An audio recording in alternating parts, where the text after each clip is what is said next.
Greetings, fellow tech enthusiasts. If you're tired of your PC or laptop sluggishly starting up every time you power it on, you've come to the right place. In this tutorial, I'll guide you through the easiest way to tackle this issue and regain that lightning-fast startup speed you deserve. Let's dive in. Step 1. Access the settings. Are you ready to bid farewell to those frustratingly slow startups? Great. Start by launching the Windows search bar and typing in Settings. Once the Settings window appears, click on it to open up a world of customization possibilities. Step 2. Navigating to Startup Apps. In the Settings menu, you'll see an array of options on the left side of the screen. Among them, find and click on Apps. Now, hold on tight, because we're about to make some impactful changes. Step 3. Explore Startup Apps. Within the Apps section, you'll notice a lineup of categories. Navigate through these options until you spot Startup. This is where the magic happens. Click on Startup to reveal a list of apps that launch automatically when your computer boots up. Step 4. Evaluate App Impact. Here's where things get interesting. Beside each app name,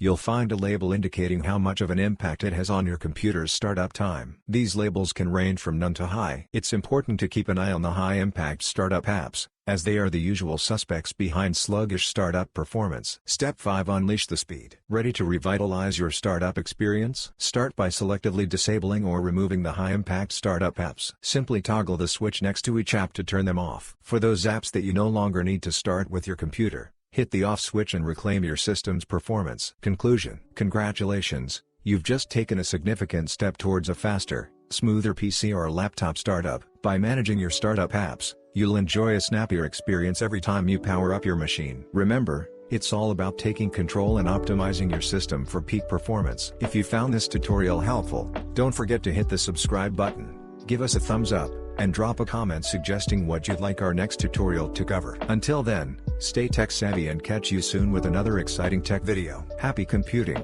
rocket, computer.